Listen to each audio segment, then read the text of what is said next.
जो मौजूदा central government है उन्होंने पार्लियामेंट से एक एक्ट को अमेंडमेंट किया जिसका नाम है वक्फ अमेंडमेंट एक्ट 2019। ये आगे सुप्रीम कोर्ट में चैलेंज होगा या हम कोई भी एक्ट को पार्लियामेंट से पारित करेंगे, ये आगे जाके चैलेंज होगा। तो फिर अब लाना हुआ है आधा से ज्यादा तो इसी सुप्रीम कोर्ट का कृपा से बेल लेके या मेडिकल ग्राउंड पे, दैट मींस वो आधा से ज्यादा लोग करप्ट है, उसको प्रोटेक्ट करने वाला यही जुडिशरी सिस्टम है।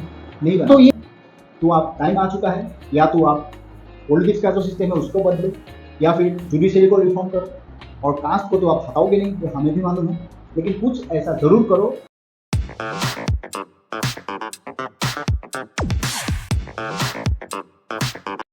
नमस्कार साथियों, आप सभी को एक बार फिर से स्वागत है। इस वीडियो को लाइक कीजिएगा, मेरा चैनल को सब्सक्राइब करना मत भूलिएगा, साथ में बेल आइकन दबा दीजिए।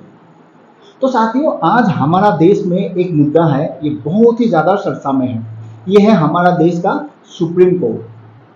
जी हाँ, क्योंकि हाल ही में जो मौजूदा सेंट्रल गवर्नमेंट है उन्होंने पार्लियामेंट से एक एक्ट को अमेंडमेंट किया जिसका नाम है वक्फ अमेंडमेंट एक्ट 2025। लोकसभा और राज्यसभा में ये बिल पास हुआ, यानी ये एक्ट पास हुआ, उसके बाद देश भर में लागू होना है। लेकिन सुप्रीम कोर्ट ने इसका ऊपर सुनवाई करते हुए इस एक्ट का ऊपर स्टे कर दिया। सुप्रीम कोर्ट ने कहा नेक्स्ट हियरिंग तक कोई वक्फ का एक्ट देश भर में लागू नहीं होगा, और इसमें 3 कारण भी था जो सुप्रीम कोर्ट ने स्ट्रेट वे में माना कर दिया। नेक्स्ट हियरिंग 5 मई 2025 को। तो आज मेरा 2 ही सवाल है। पहला सवाल, देश का जो मौजूदा सरकार यानी सेंट्रल गवर्नमेंट और साथ में सुप्रीम कोर्ट, ये दोनों को 2 ही सवाल मुझे पूछना है। जब देश का मौजूदा सरकार को ये बात भली भांति मालूम है कि हम जो भी बिल लाएंगे ये आगे सुप्रीम कोर्ट में चैलेंज होगा, या हम कोई भी एक्ट को पार्लियामेंट से पारित करेंगे ये आगे जाके चैलेंज होगा, तो फिर आप लाते क्यों हो? चाहे वो आर्टिकल 370 हो, CAA हो या वक्फ अमेंडमेंट एक्ट 2025, ऐसा काफी सारा है।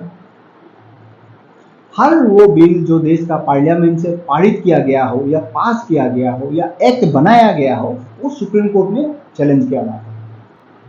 मतलब भारतीय जनता पार्टी भी एक एक्सक्यूज देता है कि हमने तो ट्राई किया था, सुप्रीम कोर्ट ने इसका ऊपर रोक लगा दिया, माननीय उच्चतम न्यायालय ने इसका ऊपर रोक लगा दिया। ऐसा ही कहते हैं पॉलिटिशियन, प्यार से कहते हैं, और सुप्रीम कोर्ट तो सुप्रीम कोर्ट है। तो लास्ट 10 इयर्स में आपको जो मालूम ही है कि सुप्रीम कोर्ट अगर ये नहीं चाहते हैं जो आप सही में आशाई करने के लिए एक या बिल बनाते हो देश का पार्लियामेंट में, वो स्टे ऑर्डर देते हैं। तो फिर 10 इयर्स में आप इसमें बदलाव क्यों नहीं लाए? और आज हमारा देश में, ये तो मेरा कन्विक्शन है, मेरे जैसा लाखों करोड़ों लोगों का ये कन्विक्शन है कि हमारा देश में 2 ऐसा सिस्टम है जिन्होंने ये पूरा देश को, चाहे वो आज़ादी से पहले या आज़ादी के बाद, बर्बाद करके रख दिया। पहले भी बर्बाद था, आज भी बर्बाद है, आगे भी ऐसा ही रहेगा। इसमें पहला नंबर में है देश का जुडिशरी सिस्टम, और दूसरा नंबर पर है हमारा देश में जो ये कास्ट बेस्ड जो पॉलिटिक्स, ये दोनों सिस्टम ने इस देश को बर्बाद करके रख दिया, आगे भी करते रहेंगे। आज बहुत सारा लोगों को ये भ्रम भी है कि सुप्रीम कोर्ट देश का सुप्रीम, जी नहीं, हमारा जो डेमोक्रेसी सिस्टम है इसमें देश का सुप्रीम देश का पार्लियामेंट है। सुप्रीम कोर्ट देश का जुडिशरी सिस्टम का सुप्रीम है, देश का सुप्रीम नहीं। लेकिन फिर वही सरकार के ऊपर ये सवाल आते हैं कि लास्ट 10 इयर्स में आपने अगर देखा कि सुप्रीम कोर्ट ऐसा वर्डिक्ट देते हैं जो समाज के लिए आप अच्छा करने के लिए जाते हो, वहां रुकावट डालते हैं, तो इसको रिफॉर्म करो। आज पूरा देश भर में लोग ये सवाल कर रहा है कि जुडिशरी रिफॉर्म का टाइम इस देश में आ गया, कास्ट बेस्ड वाला जो पॉलिटिक्स है इसको खत्म करो। लेकिन कौन करेगा? देश में आईन कानून बदलाव एक्ट ये कौन बनाते हैं? देश का पार्लियामेंट। और हमारा देश का जो पार्लियामेंट है इसमें लोकसभा और राज्यसभा, जिसको अपर हाउस और लोअर हाउस कहा जाता है, Rajya Sabha upper house, Lok Sabha lower house. यहाँ जितना मेंबर्स बैठा हुआ है, आधा से ज्यादा तो इसी सुप्रीम कोर्ट का कृपा से बेल लेके या मेडिकल ग्राउंड पे, दैट मीन्स वो आधा से ज्यादा लोग करप्ट है, उसको प्रोटेक्ट करने वाला यही जुडिशरी सिस्टम है। तो ये एक दूसरे का साथ में मिलके चलते हैं। वक्त अमेंडमेंट एक्ट में सुप्रीम कोर्ट में 70 PIL दाखिल किया गया। ये किसने किया? Member of parliament, Muslim scholars, religious organisation and political parties. लेकिन ये वही सुप्रीम कोर्ट है जहां पर पहले जो हिंदू पक्ष का लोग था, उन्होंने लगभग 140 से ज्यादा PIL साबित किया था कि जज साहब हमारा केस का भी सुनवाई कीजिए। वह जो ये एक्ट पहले से चल रहा था, इसने उस स्टेट में ऐसा किया, उस स्टेट में ऐसा किया, लेकिन उस समय सुप्रीम कोर्ट ने कहा कि ये आप लोग ना बार बार सुप्रीम कोर्ट मत आइए, आप लोग हाईकोर्ट चला जाइए। और आज उसी सुप्रीम कोर्ट ने कहा है कि 70 PIL का अगेंस्ट में हम सुनवाई करेंगे। जब प्रभु राम मंदिर का केस सुप्रीम कोर्ट में चल रहा था, या फिर आज जो ज्ञानवापी काशी विश्वनाथ या मथुरा, ये जो सुप्रीम कोर्ट में केस चल रहा है, जहां ASI रिपोर्ट हो या ऐसा काफी सारा एविडेंस हो दिया जाता है, फिर यही सुप्रीम कोर्ट कहता है कि राम मंदिर का क्या कागज है, क्या डॉक्यूमेंट है, ज्ञानवापी का ASI का ये रिपोर्ट क्या दर्शाता है, ये सवाल करते हैं।